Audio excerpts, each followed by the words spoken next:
Hello, everyone. This is your host, Susan Rosen. And my guest today is actually a return guest, which is very exciting. And her name is Mikelann Valterra. And Mikelann is a money coach. Is that the correct?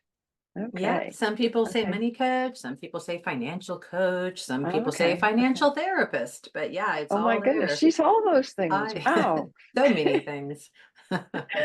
So, Mikelann, just kind of introduce yourself. You have a much better introduction than I would reading. Yeah. I mean, who the heck am I? Yeah. Yeah. And why Well, why did you want to be on my podcast? why did I want to be here? Yeah, these are good questions. So I am a money coach.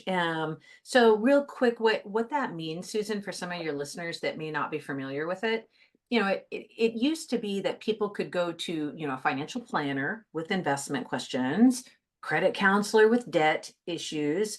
Both of those are really great, important fields, but neither are really equipped to deal with the emotional side of money.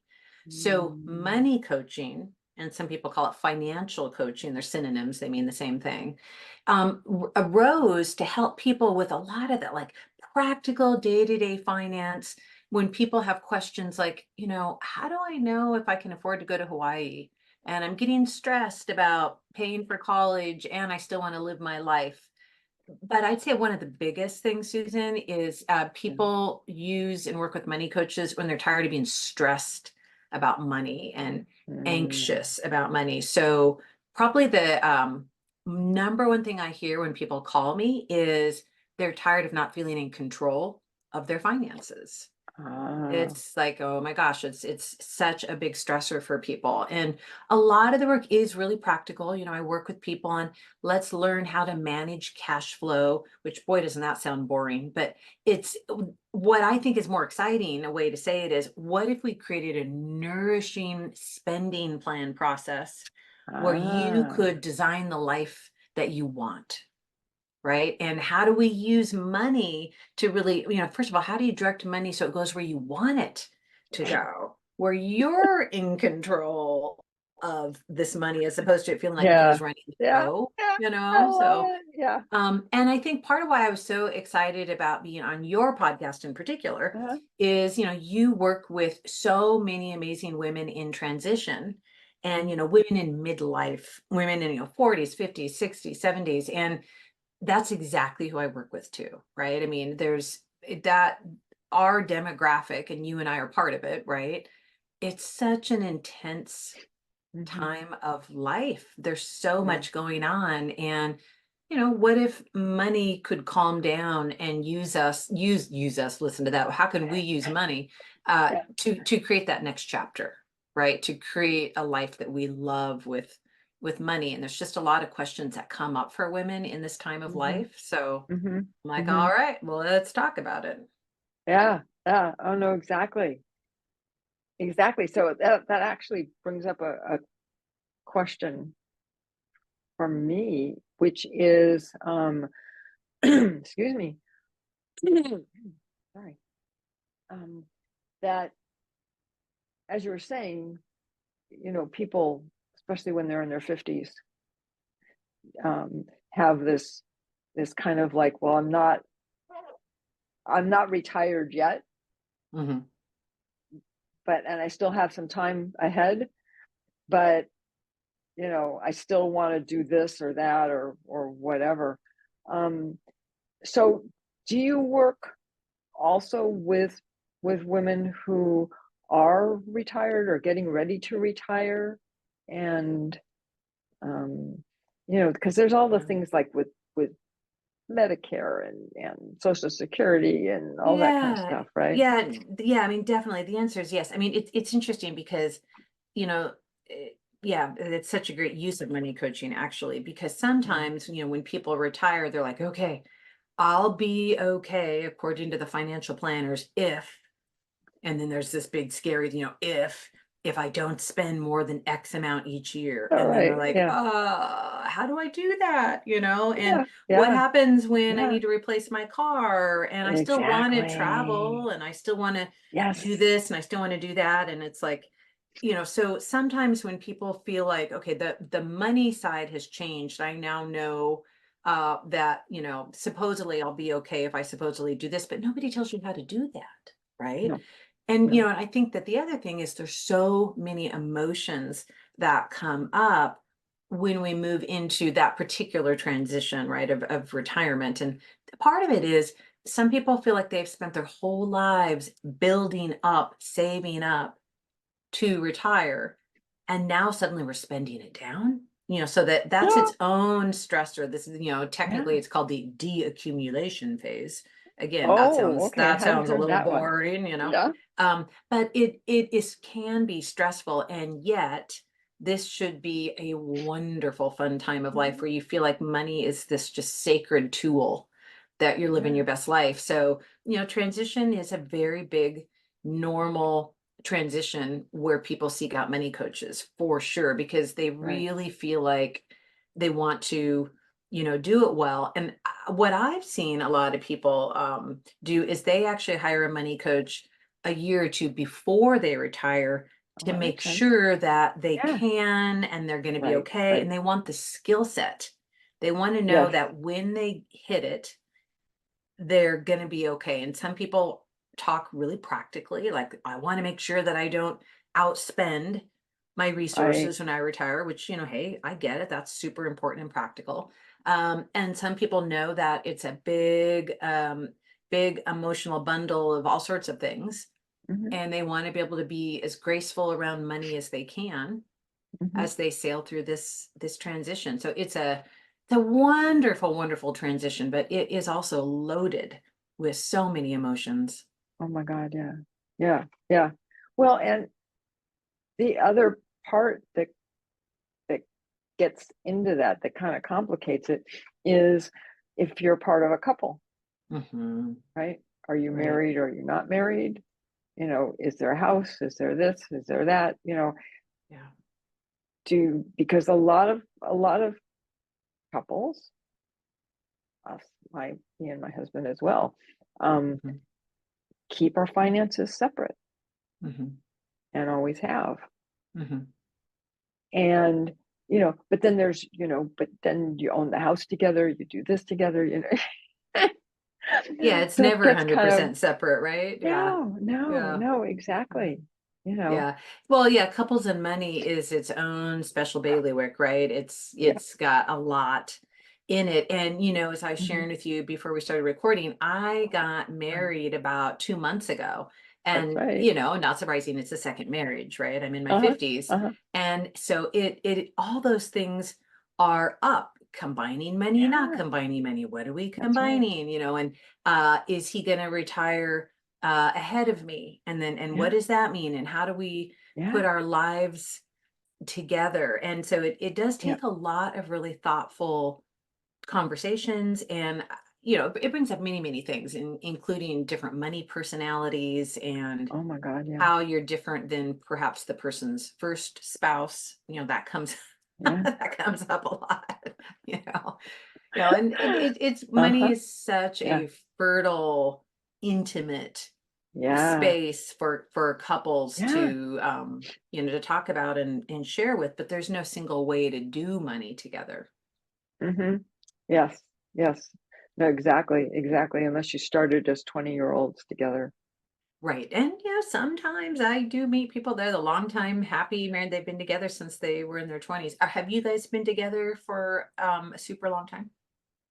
Well, it has been now. Yeah, it's been a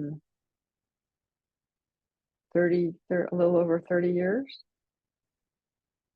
As they say, Yeah. time flies. Yeah, yeah, Yeah. right, right. I know. Yeah. I always say time flies when you're having fun and even when you're not. Even when you're not, it does it regardless, right? Exactly. Yeah. No, I mean, money and transitions, it's such a great subject. And I talked about it when I wrote my book, Uh-huh. the one that came out in October, Rise Above the Money Fog. Uh-huh. It looks at what money fog is, and we can talk about, kind of what that is if you'd like. Yeah, And it also talks about what happens when we go through different right. transitions. So Absolutely. Absolutely. Yeah, yeah.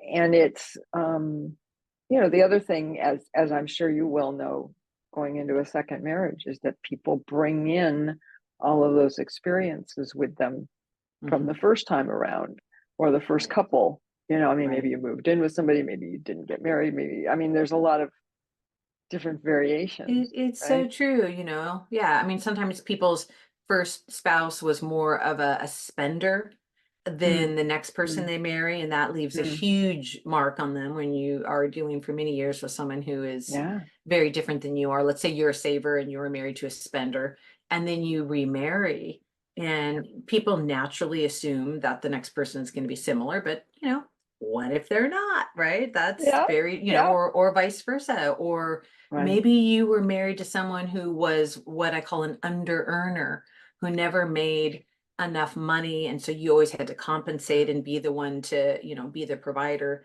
And then you get married again. And the next person is a big time career person. Hmm. And they make lots of money. And so it's such a Yeah. different, there's so many different things because we're all very different around money. Yeah. Yeah. Absolutely. Absolutely. Yeah. And it's and we're human beings, which means that we're not consistent. Right, exactly. And as I say, I reserve the right to change my mind. Yes, we Right. all change. Over and over and over again. Yeah, yeah. Well, and what's interesting about that is in midlife, a lot of people's basic money personality does go through a pretty big change, because many people, we tend to be very strongly motivated in the first half of our life, either by freedom, the desire to be free, or Hmm. the desire for security. And that, that's Hmm. roughly, we're like, we tend to be more spenders or more savers. That's a Right. little simplistic, but it's roughly there. Yeah. And there's nothing wrong with either of those. The dilemma is when we go to the extreme. We're an extreme saver. So we're so frugal, we don't spend enough money. Or Yeah. we're an extreme spender and we get into debt, right? So the edges are the problem, but there's nothing wrong with being somewhere in the middle around these. Yeah. But a Yeah. lot of times, after people turn 50 or somewhere around midlife, they balance out. So if I was always very much a saver, I become more and more interested in freedom and enjoying my money. And if I was always very much, hey, I want to do what I want when I want, now suddenly I'm more interested in security, right? So there is this Mm. natural place where we tend to reach for our opposite, which I know a lot of your listeners, if they know anything about psychology, we Hmm. do tend to balance out in the second half of our life psychologically and look at different strengths and weaknesses in a different way, Hmm. and that's true in money too. Yeah. Yeah. Yeah. Oh no, absolutely. Absolutely. And just kind of as an aside, I mean, we've been talking about, oh, because you work mostly with women, Hmm. um, is that just about everything you said is applicable to men, Hmm. you know? Absolutely, yeah, I mean, absolutely. it's not a woman only. It's not like women only are the ones who No. get emotional about things or do this, right? No, no, yeah, no, I know, I'm glad you brought that up. Like, like for example, so when I wrote the book, can I talk about what money fog is Yeah, for a minute? please, please. So I titled the book Rise Above the Money Fog, the key to confidence, clarity, and control over your life. And so, money fog is when people are experiencing stress or anxiety from being vague around money. And that is absolutely just as applicable to men as it is to women. There's no gender in that, right? And so just kind of a couple of interesting questions for your listeners if they're going, well, wait, am I in a money fog? So here's 3 or 4 kind of questions they can ask themselves. Uh-huh. If you've ever felt frustrated and wondered, where did it all go? That could be a sign you're in a money fog. You're vague about your money. If you've ever felt fear or anxiety around money, that's usually a signpost that you're likely in a money fog. If you feel guilty about something that you spent, that's often a sign. On a practical side, Susan, when people don't know where they spend their money, Mhm. that is money fog. And when they don't know how much money they need to earn to live the life they want to live, Right. that's a sign. Um, and I would throw in, do you feel like money is a sacred tool to live your best life? And if you say, well, of course I do, then you're probably not in a fog. But many people, when I ask that, does money feel like it's a sacred tool to live your best life? They're like, what? No, like what on earth does that even mean? No, I don't feel good at all, right? So fog, money fog actually stands for something. FOG. So fog, the F stands for when we feel fearful when we think about our money. The O stands for when we feel overwhelmed when we think about our money. And the G stands for guilt when we feel guilty when we think about our money. And so they're signposts. And as you can tell, Susan, a lot of the money fog is about it's not only about being vague because we don't know, for example, how much money we spend or where money is going. It's even more so the feelings around being vague. It's when we feel that anxiety and stress from being vague. And what I know with like money fog is we often don't know how deep we have fog until we're out of it, because it's like driving the car in the fog. Like you are in, I know where you are, you're in San Rafael, right? And so I went to grad school in the Bay Area, Uh-huh. Daly City, which is, you and Oh I yeah. know, is, down by the San Francisco The airport. other end, yeah. Yeah, exactly. South, right? So I have never experienced fog in my entire life like I did when I would drive to the San Francisco airport, Daly City, South Bay area. That fog is so thick that that the cities had to put in um two signs, two stoplights for every stoplight to let you know a stoplight is coming up, because the fog is so thick when it's there, not all the time. Yeah. Yeah. But we all Yeah. know every single listener listening to you has probably been delayed flying into SFO for fog. I mean, it's like Oh fog yeah. hell, pardon my language. Yeah. Yeah. But Yeah. but so the money fog is like that. Like when you're driving in a fog, you drive really slow. You don't have a lot of vision in your life. You're not spending a lot of Right. time thinking about where do you want to go in your life? What do you want to do? What's my purpose? No, Right. you're literally just trying to see the road right in front of your face. Uh-huh. You're trying Yeah. to keep from driving off the road. Right. And it Or into takes somebody else. yeah, exactly. It takes so much energy just to Yeah. drive very slow and careful. And so I think it's why I get excited about the topic of money fog is when people rise out of the money fog, they literally have their vision clear up Mm. and they Mm. start to see where they want to go in the next chapter of their life, and things become Yeah. possible they didn't even know because they couldn't see clearly. Right. Right. Yeah. Yeah. Absolutely. Absolutely. Yeah. And it's interesting because while I'm listening to you, I'm thinking to myself, that's really how everything in our lives works. It's not Mhm. just money, Right. right? It's spouses, it's children, it's it's your job. Um, there's just your parents, especially you know when you get into your 50s and your parents start going downhill, Hmm. Hmm. um, which is also another big worry that a lot of people have. I It think is particularly its women. own life transition. Yeah, no, Yeah. it's so true. I'm very, very, very close to my mom, and it's I think she and I joke her aging is harder on me sometimes than her, right? I don't like it, right? It's so, That's and right. that's such a kid That's thing, right. like when Yes. she stopped coloring her hair, I was so mad, right? It's her life. She gets to do whatever she wants to do. And I'm in my 50s. I'm having this emotional reaction that my mother's chosen to Yeah. stop coloring her hair. So, but it's yeah, it's Oh, it's all of these signposts of like, yeah. wait, I don't want that particular chapter to happen. And yet, Right. life is lifing along, and you don't want to miss the present and enjoying so many things that are right here while we're all Mhm. worried about the future. Exactly. Exactly. And especially these days, Hmm. and it just there's just so much to worry about, you know. Yeah, And well, the and part of television it news makes is, sure I that was you just gonna know say, about it's every single one of a them. exactly. It's interesting when they do, the studies of happiness and as you probably know, because I study the science of happiness, as they say, Uh-huh. um, and all the measures of happiness, particularly for Americans, have been going down, down, down. And yet the external measures around, like, healthcare and, many, many things, actually aren't getting worse.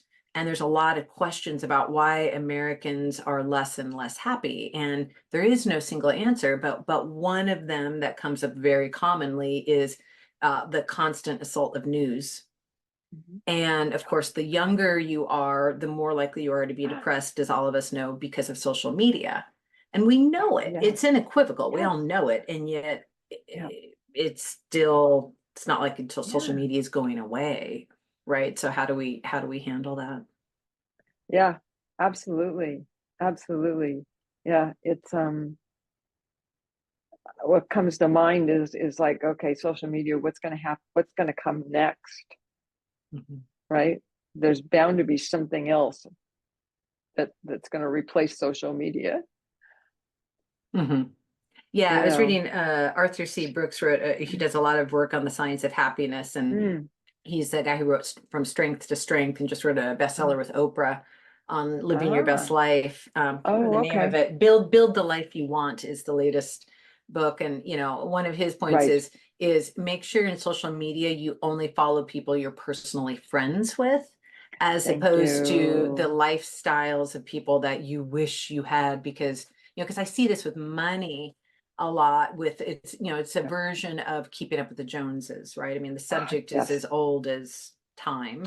Yeah. It's just that now we see what we think other people have that we don't have, whenever we pick up our phone. And so we have to be really careful about what we bring in to our consciousness around money, because a lot of money happiness is connected to feeling like we have enough, feeling satisfaction, this Hmm. core idea of sufficiency. Yep. But Yep. that's impacted by what we choose to bring in and look at and read about. Hmm. Hmm. Absolutely. Absolutely. And I think, and I should say I agree with what you're saying, in that depending on the age that people are falling into, right? Yeah. It depends on they're getting what they're getting stressed by. Yeah. Um, and it's yeah, I personally I would not want to be a person in my teenage or 20s right now. I'm awful glad I'm my age.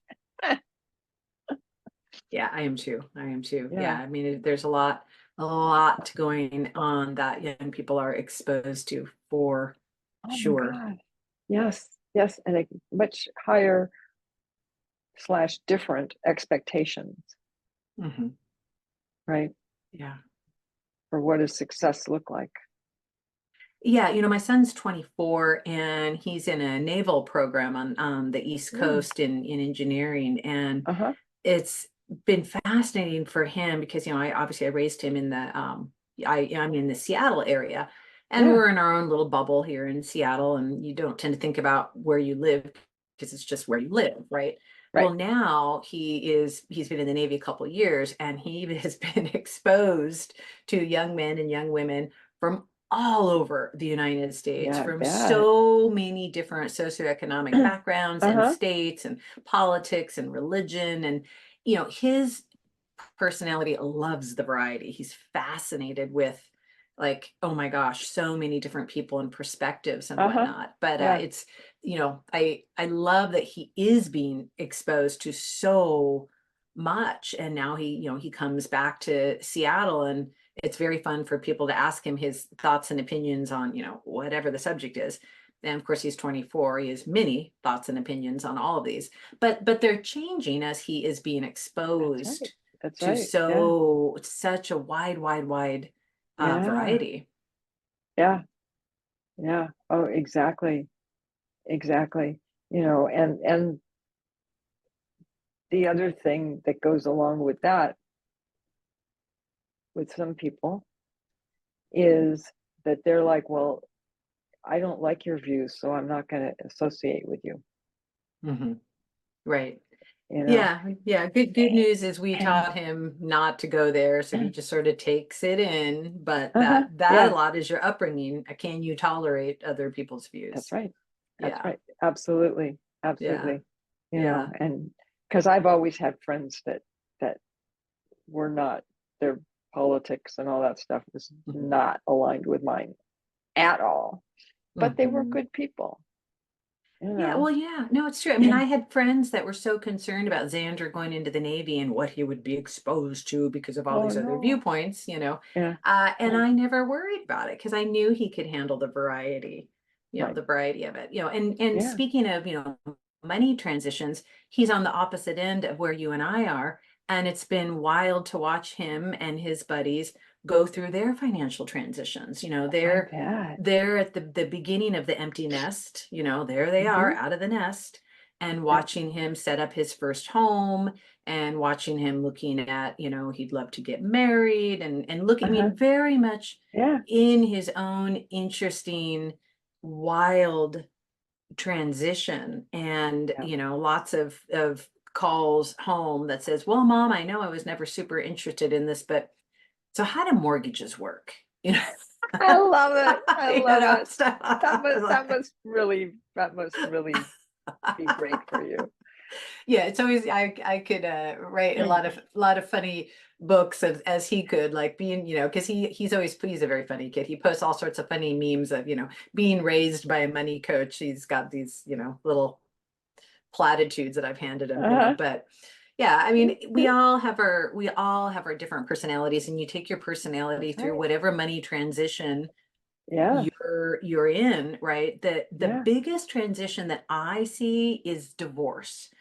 Because I work with Oh, I so bet. many Yeah. women in, that kind of that what you and I are calling that kind of that midlife zone, right? Yep. Yep. 40s, 50s, 60s. And one of the things that I wrote about in the book was that there's these three key questions that I often use, which they're going to sound really simple, but they are always knowing the answer to what can I afford? How much is enough? Which is a big question. How much is Oh, enough? yes. And what would be possible to do in my life? Like, Hmm. for example, would it be possible to go to grad school? Right. So they're Hmm. big Hmm. questions. They sound simple, but they're really big questions. Yeah. But what happens, Susan, is that we kind of get used to them and come to being able to answer them like, oh, I pretty much know what I can afford. I know I can go to Hawaii for a week, but probably not a month, that type of thing. We get used to answering these three questions Hmm. until a huge transition happens. And Mm. when you go through a big Right. transition, like I said, divorce is a big one, but it could also be, retirement, empty nesting, your kids are finally done with college, so you're done paying for all the big Right. payments, Right. lots of Right. big transitions. Yeah. Yeah. Yeah. But Or the the kids want to answers come to home again. Yeah. Hmm. there's a big one, the boomerang, right? Yeah. So the answers to those three questions change when people go through a Absolutely. transition, but it catches people off guard. Nobody thinks Yeah. about in the middle of whatever the transition is, particularly if it's not a planned one, Mm. that they're like, oh, wait, okay, what can I afford? How much is enough?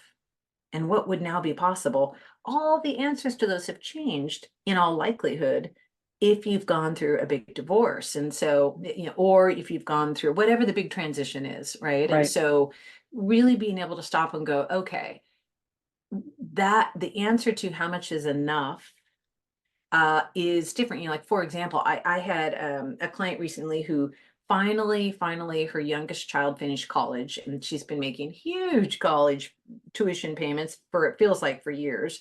Yeah. So now she's done. As we say, the kids are off the family payroll. So Uh-huh. the question, how much is enough, is different. She doesn't need to make as much money as she used to make. She can step it back. She doesn't have to take as many contracts. She doesn't have to bill as many hours. Oh, She okay. can have more time to herself. Uh-huh. But we had to really up and go, that question, how much is enough? The answer is different now that you're no Yes. longer paying these Yes. big college costs. So Yeah. it's just an example of Yeah. transitions bring these three questions to the forefront, and we've got to look at like, well, I think the answers might have changed. Right. Right. Well, and in that particular situation, what came to mind for me was, okay, well, maybe if she's enjoying what she's doing, maybe Hmm. she keeps doing it at that level so she can do stuff for herself, Totally. Well, that's what's fun to right? talk about, to have a really Yeah. conscious conversation, because you don't want to be working just to work. That's a symptom of being in the money fog. When people are in a money fog, some people overwork Mm-hmm. Mm-hmm. because they're in a money fog because they don't know how much is enough. So just keep Mm-hmm. working because more must be better. And I seem to be spending everything that I make. And so just keep going. Just put your Yeah. head down and work, work, work. Right. But if you're not in a money fog, you literally can answer the question, how much is enough? And then you get to go where you just went, which is, well, if I keep at this pace, maybe I retire early. Mm-hmm. Or maybe I use some of this money because I wanted to go to Europe for a month and now Yeah. I can put that together, Right. right? But Yeah. it's so different being in the driver's seat Yes. around your personal money. Right. Yeah. Yeah. Absolutely.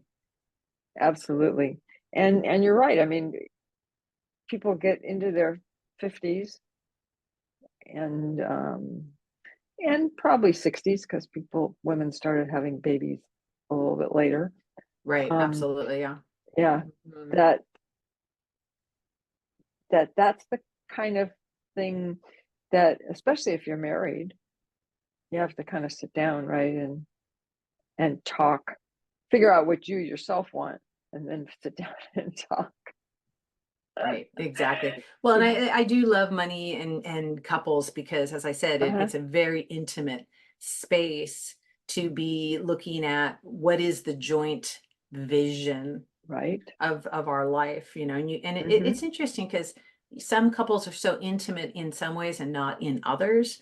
They may be sleeping together and having sex together, but not knowing what each other earns, right? So there's Yeah. pockets of intimacy, and it does Yeah. bring up a lot of really um deeper subjects. And some Uh-huh. people want to go there, and some people say, I don't want to go there, and it's different for Yeah. everyone.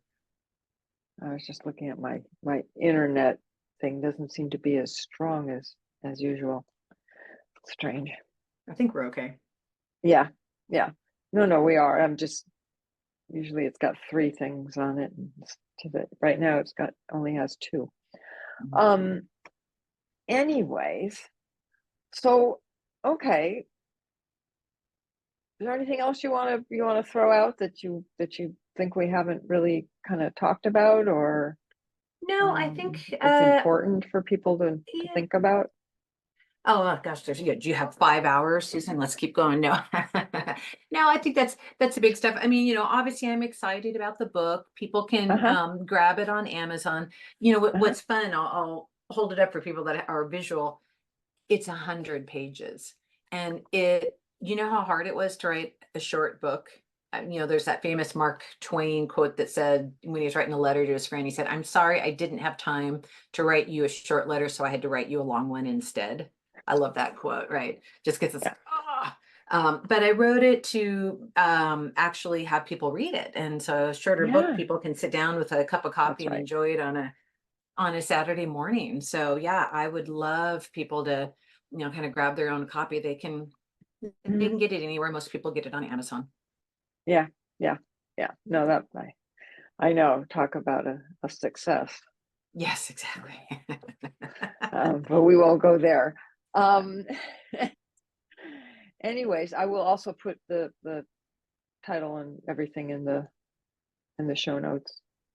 Yeah, no, I would love that. I think the last thing I'd say is I love working with women in midlife, as I know you do, right? Hmm. So it's like that wonderful I know you do insight coaching, which I just love Yeah. that. I love that. I love that word and that term. So what I would encourage listeners is, if they're curious about money coaching, just book a free discovery call with me. Go to the website. I mean, I've got clients, Susan, all over the United States. The website is Seattle money coach, because I'm in the Seattle area, Seattle money Right. coach.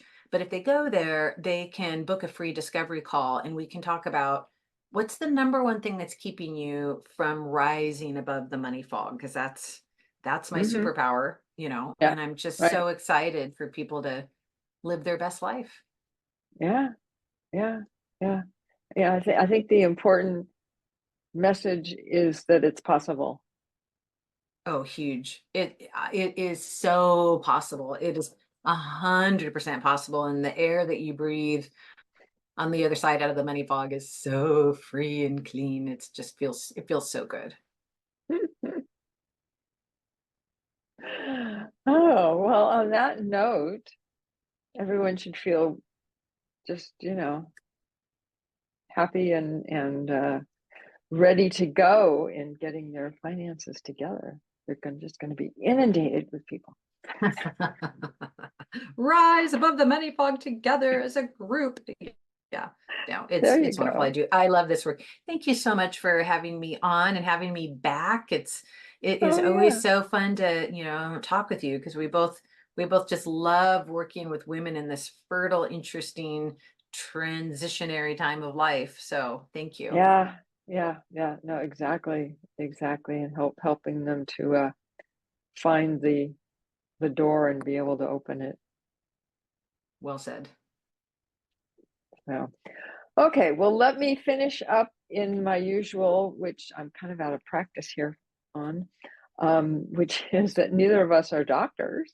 This is not medical advice, which we know. Um, and at some level, it's not really money advice as such because we've only just kind of done the very outside piece of it and not the real heavy stuff that you have to look at to really do something about your life. Mhm. Um, but other than that, I will say that I will see everybody next week. And thank you for coming back on.